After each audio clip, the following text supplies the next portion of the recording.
канале. Небольшой вынужденный перерывчик был там пару дней. Не удавалось ничего интересного снять. Да и вообще ничего не снимал. Если честно, было просто море работы. Вообще не до съемок было. Люди, половина в отпусках. Приходится немножко самому работать руками. Друзья, мы выезжаем. У нас сейчас обеденный перерыв. Мы двигаемся вот по шоссе Кирова. Музыка играет. Двигаемся по шоссе Кирова. Так, что у нас новенького? Новенького за эти дни произошло. Была немножко неподходящая погода для съемок. И вообще погода была не айс. Как-то все было там 12-14 градусов. По ночам даже прохладнее. Я не знаю, как там. Дачники, наверное, были в шоке. Потому что, мало ли, весь урожай мог. У нас же такое может быть ночью, температура и заморозка может приключиться. Ну, честно говоря, в июле я никогда не встречал, чтобы были заморозки. Но довольно прохладно. 9 градусов всего лишь ночью. И вот такие вот дела. Так, это кто-то у нас так крадется.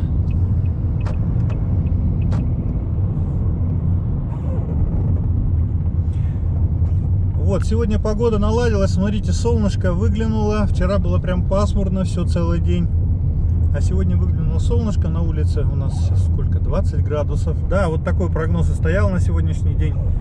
20-очка. Очень даже приятно, комфортно. Не жарко, не холодно, но какой-то ветер. Ветер, прямо ворота открываешь в гараже и сквозняк получается. Сквозняки нам не нужны, потому что работа такая, знаете, можно вспотеть и тут же тебя протянет. Так, что я недавно прошел праздник, День военно-морского флота. Да, я на нашем канале уже говорил, что его очень глобально встретили ребята, молодцы. Прямо так, хорошо встретили, потому что я видел по городу катающиеся автомобили с флагами, на площади Победы тоже ребята с флагами андреевскими. Ну, в общем, все прошло как положено. Надо, конечно, для вас обзорчик какой-нибудь снять. Давненько не заходил в магазины, не контролировал цены. Покупал дыню вчера покупал, по-моему, 130 рублей, арбузы по 80 рублей. В общем, надо заехать в какой-нибудь магазин, например, Темп. Там самые такие средние цены по городу, там можно все дело это отмониторить. Ребята, огромное спасибо всем, кто написал комментарии. И кто не написал комментарии, просто посмотрел наши видео. Молодцы. Подписчиков за последнюю неделю 23 человека добавилось. Вообще просто молодцы. Респект. Всем огромное спасибо. Пишите, не стесняйтесь. Обязательно делитесь своими друзьями в WhatsApp, в Вайберах. Ну, кто в чем, сидит в социальных сетях. Обязательно делитесь с бывшими мирнинцами, с настоящими мирнинцами, кто живет, кто собирается в наш город.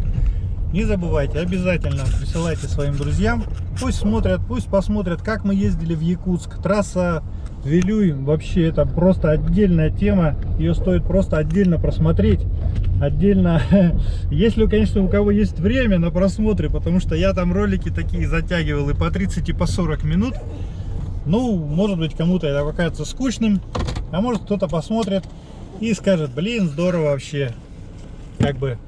Ну, в памяти мало что остается. И тут такие моменты, нашей вот этой трассы Мирный Якутск, знаменательные такие, вообще запоминающиеся. Обязательно нужно посмотреть. Поэтому не забываем.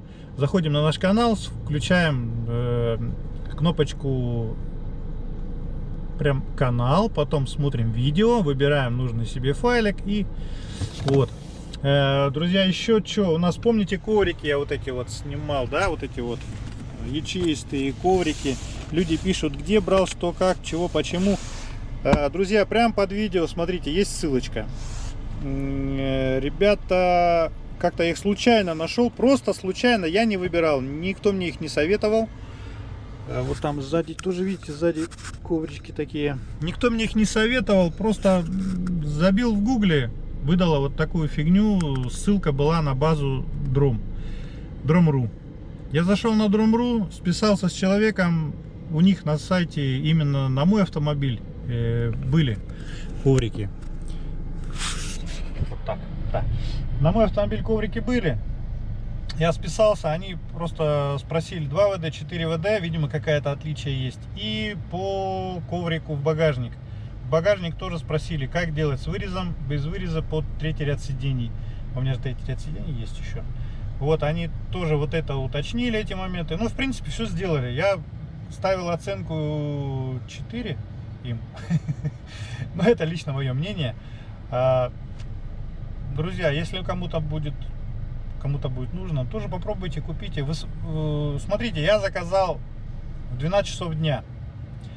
В 2 часа дня я получил уже квитанцию о том, что мой заказ на почте. Как они это сделали за 2 часа, я не знаю. То есть они их вырезали, они их прошили. Я же заказывал черный с желтым кантом. То есть они их не готовые были, а именно они их сшили. Сшили за 2 часа и отвезли на почту, отправили. Представляете? 2 часа ровно ушло у них на то, чтобы исполнить заказ и отправить на почту мне квитанцию. Выслали. Я только оплатил сам товар и наложенный платеж за доставку Почта России я первым классом отправил 1400 рублей. А сами коврики, по-моему, 3900. Вот первый и второй ряд и в багажник. Все вместе 3900 обошлось. Может, где-то есть в интернете подешевле. На европейские модели, я знаю, намного дешевле, и они есть в наличии в цветах. Там их редко кто шьет, они просто их держат в наличии. А может, шьют, я не знаю. У нас в городе, по-моему, еще никто не шьет. Если знаете, ссылка у кого-то есть на то, что в Мирном шьют эти ковры, кидайте ссылку прямо туда вниз в комменты. Я буду смотреть, мне тоже будет интересно. Мне друзья интересуются, спрашивают, а в Мирном есть такое или нету. Вот это нужно обязательно уточнить. Если кто-то знает, давайте ссылочки кидайте, все будет в порядке, как говорится. Ну все, а пока у нас обеденный перерыв. Пока-пока. Друзья, вчера, смотрите, положили латку на колесо. Здесь такая грыжа была. Осталась только маленькая грыжка. Совсем небольшая. Вот чудеса шиномонтажа, что творят. Все, на этом колесе теперь можно гонять спокойненько. Да, ну в принципе и так нормально было. Че, считаю, оно от Якутска доехало до сюда, и грыжа не увеличилась, не лопнула, ничего. Все нормально. А теперь вообще можно на этом колесе гонять уже, наверное, пару лет точно, потому что резина еще очень-очень хорошая. Оба-на. Японочка нам что-то сказала. Пристегните ремни, там все такое. Ну вот куда ты едешь, скажи, дорогой? Куда? Такс. Да, все, у нас обеденный перерыв закончился. И нам поступила заявка. Надо еще в обед успеть сгонять за персиковыми всякими разными культурами. Короче, персиков надо купить. Заодно как раз и посмотрим, что почем там. Блин, что-то у меня стекло такое грязное. Мне написали в комментариях, что у тебя дворники, один работает, а второй ленится. А нет, они оба нормально работают, смотрите. Оп, до конца доходят оба. Все в порядке. Это просто когда на камеру кажется, что там один дворник, левый немножко отстает. Нет, все хорошо. Кстати, здесь 2 дворника, и они так приличненько, так хорошо очищают стекло. Вот у меня на Рактисе был один дворник. Ну, в принципе, тоже неплохо справлялся, но он так шумно работал, он с таким стуком как-то туда-сюда бегал. А здесь все мягонько, почти вообще не слышно их. Так, что там еще по комментариям по вчерашним? Очень много комментов написали по поводу обзора автомобиля Toyota Sienta, который я снимал. Друзья интересуются, что это за автомобиль, что за такое чудо японского автопрома. Ну вот, в принципе, я там все подробненько рассказал, учитывая все ошибки, все недочеты моих предыдущих обзоров, автообзоров. Блин, постарался рассказать вообще обо всем, просто обо всем. Может быть, что-то где-то я упустил. Ну, думаю, ладно. Мне, мои подписчики, мне простят это все. Так, что еще? Смотрите, сегодня какая жара на улице. Вообще просто здорово. Вот уже почти 22 градуса. Буквально за обеденный перерыв температура поднялась. Так что с обеда придется, наверное, включать кондиционер. Мы, друзья, едем по Ленинградскому проспекту. Вот у нас с левой стороны автобаза Мирнинского ГУКа, здание, да? С правой стороны у нас детская юношеская спортивная школа. Я как-то про нее рассказывал. Там у нас всякие интересные секции для мальчиков, девочек. В том числе единоборство, там бокс. Такие дела. Тут у нас КСМ бывший.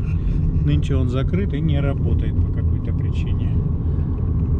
Пожарная часть. Такая пожарное депо. Там у них наверху такая башня есть. На башне всегда стоит пожарник. Такой руку к козырьку приложил и наблюдает за городом. Ну, это, конечно, у них чучело там стоит. Такое. И она очень-очень много лет уже стоит и все не теряет свою актуальность. В принципе, как вышка была бы побольше, но она там чисто такая декоративная. Пенсионный фонд с левой стороны вот можно наблюдать. Вот видите, пенсионный фонд здесь России. Вот какие-то магазинчики. И вот здесь Нюрбинский горно-обогатительный комбинат. Оно выкупили когда-то они здание Весты. И так в нем и поселились по сей день.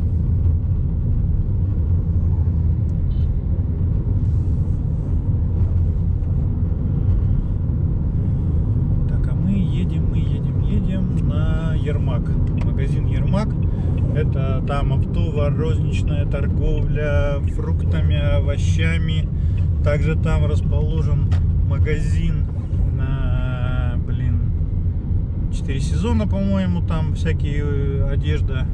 Ну, я там один раз сходил туда, подышал паленой резиной этой вонючей, и все, и больше решил туда не ходить.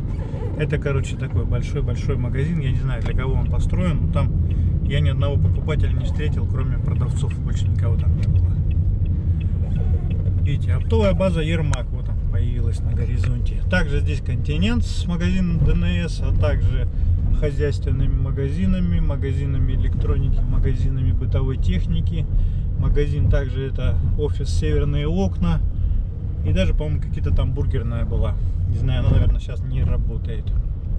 Кстати, друзья, я хотел еще вам рассказать небольшой такой обзор. Помните, я на Солдатова нашел там в магазине, как же он называется, забыл. Короче, там была новая пекарня, открылась. Там открылась новая пекарня. Я решил, мы в воскресенье заехали, она, оказывается, была закрыта. Ну, хрен на нее, закрыта и закрыта. Я вчера заехал, купил там хлебушка. Хлеб был горячий, в принципе. Я его просто, там специальные пакеты упаковочные. Еще купил булочку хлеба купил и 2 пирожка. Попробовал пирожки на работе. Ну, скажу вам, ребята, или где-то нагуглите хорошие рецепты, как делать тесто. Или наймите нормального хлебопека, или как это называется.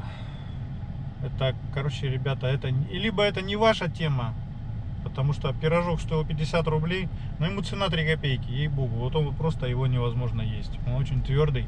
Хотя я когда их брал, они были горячими. Хлеб брал горячим. Ну, знаете, я вот за 23 рубля покупаю хлеб лучше. Обыкновенный хлеб в Темпе или где-то, он вкусный. А ваш хлеб невкусный. Он, во-первых, он резиновый. Во-вторых, булка весит явно прям килограмм, наверное. И цена у него 95 рублей. Ребята, еще, наверное, поучитесь. А потом открывайтесь. Короче, как-то так. Извините, это мое личное мнение. Вот. Ну, хлеб нужно уметь печь. Либо сначала нужно научиться его печь, а потом открывать пекарню. Вот такими темпами, ребята, вы контингента себе не заработаете.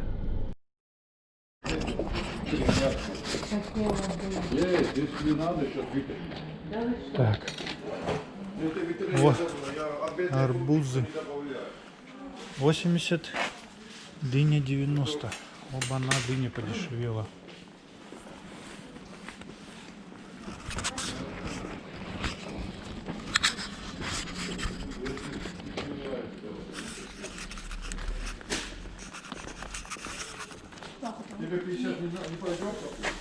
Слива 180 рублей.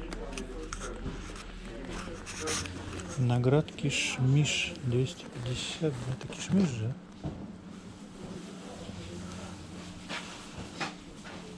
Такое тоже 250 рублей.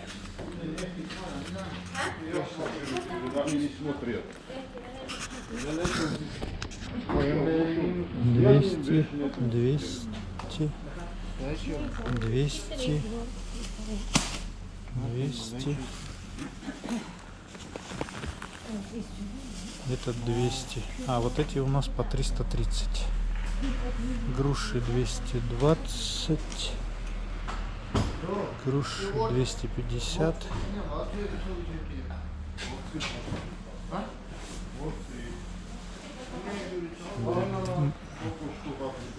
Лимоны 220. Апельсины 180. И апельсины, мандарины 250 рублей. Вот так вот прикупил маленькость этих персиков. Всяких разных взял. Сортов, наверное, 5 или 6. Короче, вот такие плоские, инжирные вот. Вот такие. Они по 330. Ну, я говорил, да? Все остальные по 200 рублей. Вот такие. Мелкие, крупные, там вот такие, всякие разные. Вот такие вот. Вот, это все по 200. Вот этот пакетик. Ой, блин, я забыл, сколько примерно килограммов вышел у меня с профсоюзной скидкой. Я же в профсоюзе состою. 673 рубля. Ну, закрывайся, 7-7, ты чё? Давай. Везде масочный режим, без масок не пускают, и почему-то еще обострилось все. Короче, это. Некоторые магазины просто заходишь, сразу говорят, маску оденьте. Нету маски. Вот у нас маски по 30 рублей.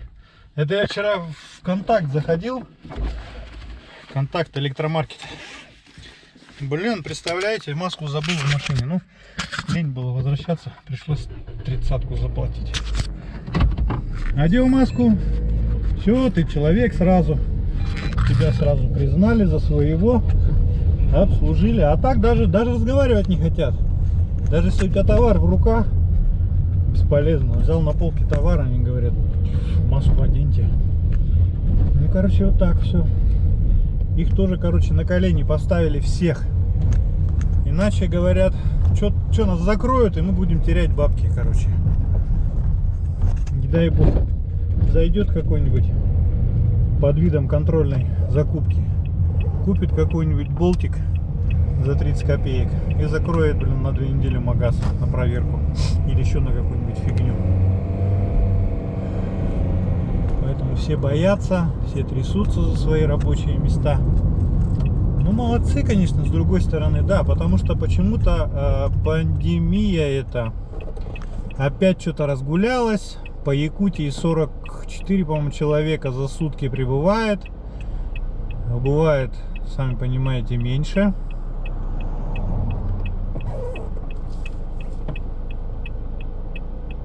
Даже немножко некоторые это есть летальные исходы. Ну, честно вам скажу, я, блин, как-то начинаю потихоньку, у меня какие-то сомнения там появляются по этому поводу, что все это искусственно, вся эта статистика искусственная. И всех, кто там заболевает, даже в ОРВИ, всех списывают под эту пандемию, блин, под коронавирус. Потому что там же, сами понимаете, сколько человек больных, столько и бабок выделяет, соответственно, на лечение. Поликлиника, клиника, больницы, все получают за это деньги. На определенное количество заболевших. На каждого заболевшего выделяются денежки.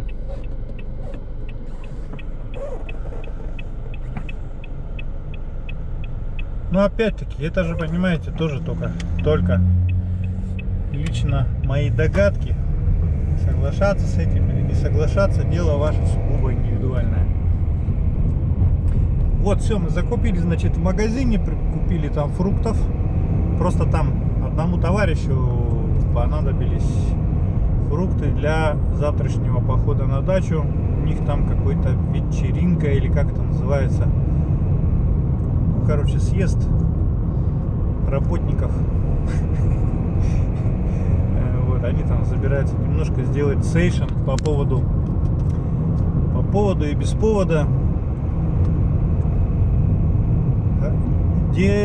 Дезорганизация или как это? Расформирование одного предприятия подразделения акционерной компании Алроса.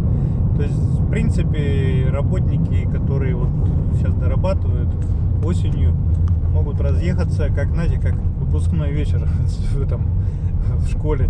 Могут разъехаться и больше не встретиться, в принципе. Много лет проработавшие бок о бок. Всех посокращали, все позакрывалось, короче, расформировали. Кого уволили, кого сократили, кого, перевели в Новосибирск. Кто куда, кто в Петербург поехал. Вот. Короче, очень большой отток населения в сентябре месяце ожидается. Друзья, вот смотрите, вот тут по правой стороне вот открылся какой-то магазинчик, вот тут в гаражах. Это где поворот на Подсекай. Там авторазбор, но есть запчасти для иномарок. Не скажу, что он сильно популярный. Видимо, ребята мало рекламы используют, либо просто еще вы сами понимаете, в нашем городе больше телефонная реклама работает. То есть один заехал, другому посоветовал. Вот, там какой-то я заехал, в принципе, я там ничего такого не нашел, в принципе, мне ничего не продали, потому что мне не подошли ни одни запчасти, у них не оказалось в наличии. И поэтому я спокойненько уехал. Нам тут автомобильчик подогнали на ремонт. Toyota Belta. Понятно. Ладно, придется принимать сейчас. Ну а мы продолжаем работать. Что нам еще остается? Сегодня четверг, рабочий день, вполне довольно-таки все активно идет. Мы работаем. Все. Будут новости, я буду дальше снимать.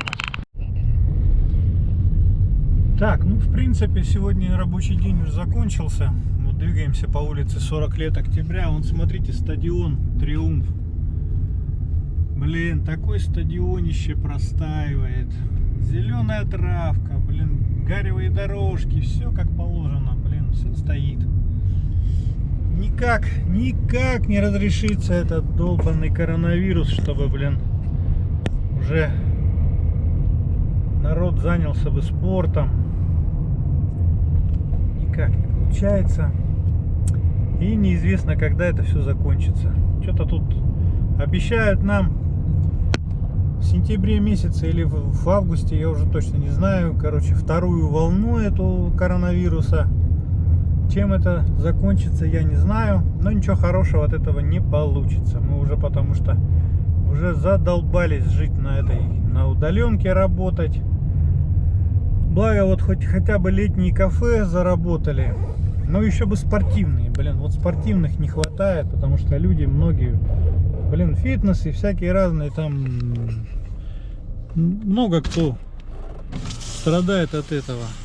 Вот дальше видите, вот стоит опять школа единоборств в бывшем 9-м магазине. Тоже стоит, дети не занимаются. Детская юношеская спортивная школа тоже нифига. Короче, весь культурно-спортивный комплекс простаивает, а мог бы потихоньку, помаленьку приносить деньги в бюджет.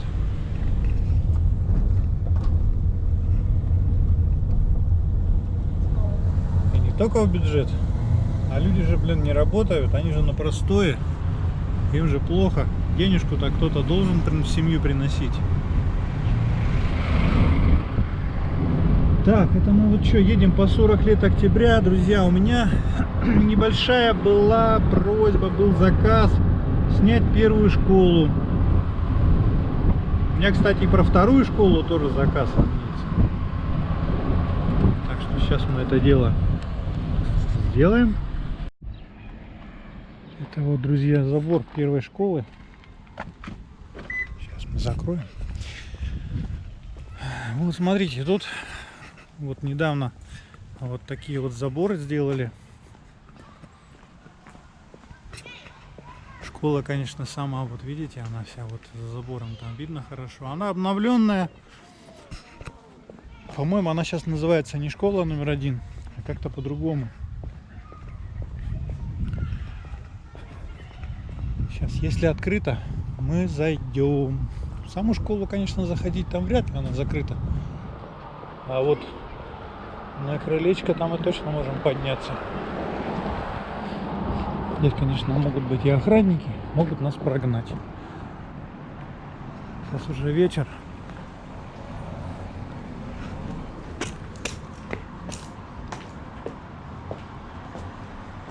Как она называется-то теперь по-новому? А нет, никак, средняя образовательная школа номер 1. Муниципальное образование, город Мирный.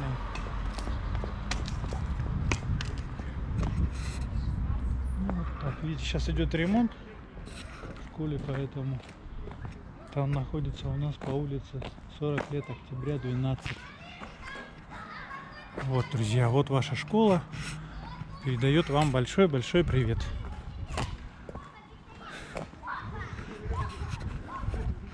После ремонта, наверное, к 1 сентября обязательно откроется. Здесь вот напротив школы есть вот такая детская площадка. Очень даже неплохая, между прочим, площадочка. Здесь раньше на этой площадке напротив первой школы находился детский садик. Вот прямо вот здесь. Он сразу стоял тут, прямо у дороги. Здесь были у нас такие площадочки здесь игровые. А сейчас вот такой стоит шикарный корабль.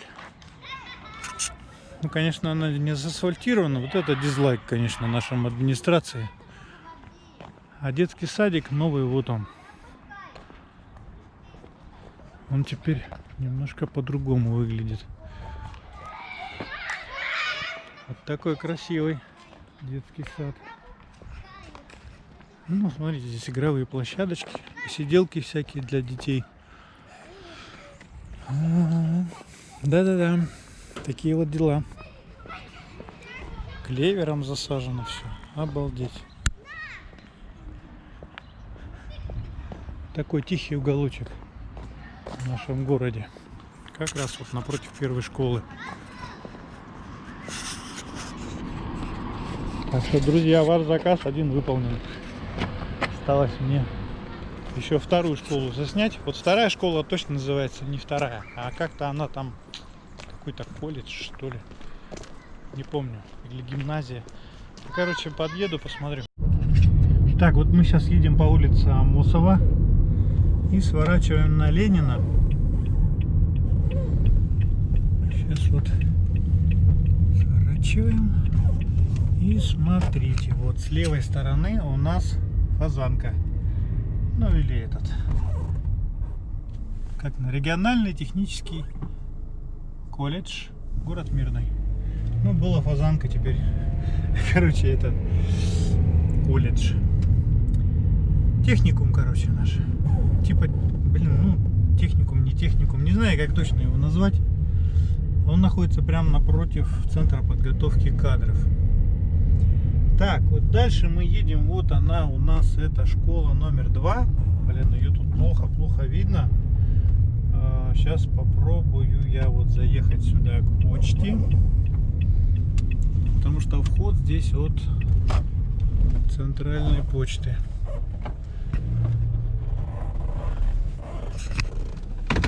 Сейчас попробую. Я думаю, нас не прогонят. Все ребятишки отсюда заходили обычно. Да, по-моему, вот это и есть вход в вторую школу. Да, вот такая она нынче, смотрите, обновленная, вся обшита красивым сайдингом, с такими аллейками. Все тут у них как-то расчерчено. Я не знаю для какой цели. Это на очередь на экзамены на 1,5 метра друг от друга. Ленина 3.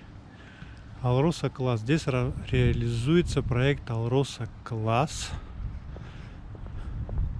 Называется это у нас муниципальное бюджетное образовательное учреждение Политехнический лицей. Вот такое вот. Внимание, идут экзамены. Политехнический лицей. Ну, как-то вот так. Вот это наша вторая школа. Значит, она вот так выглядит. Обновленная, красивая. И сразу за ней идет вот этот профтехучилище. Ну вот, друзья. И второй ваш заказ выполнен. Про Почту России ничего не буду рассказывать. Я недавно не заходил, нормально там вроде как все на месте, все работает. Очереди, конечно, но ничего не поделаешь. Можно записаться и без очереди прийти по времени. Но опять-таки это кому как нравится. Так, ну что, друзья, на сегодня в принципе все. Сегодня обзорчик получился такой не длинный. Я думаю, что не буду очень много занимать у вас времени. Минут 10-15, наверное, не больше. Все, в принципе. Всем, кто смотрел нашу серию до конца, всем огромный привет. Всем много здоровья, много всего самого наилучшего. Оставайтесь на нашем канале и пока-пока.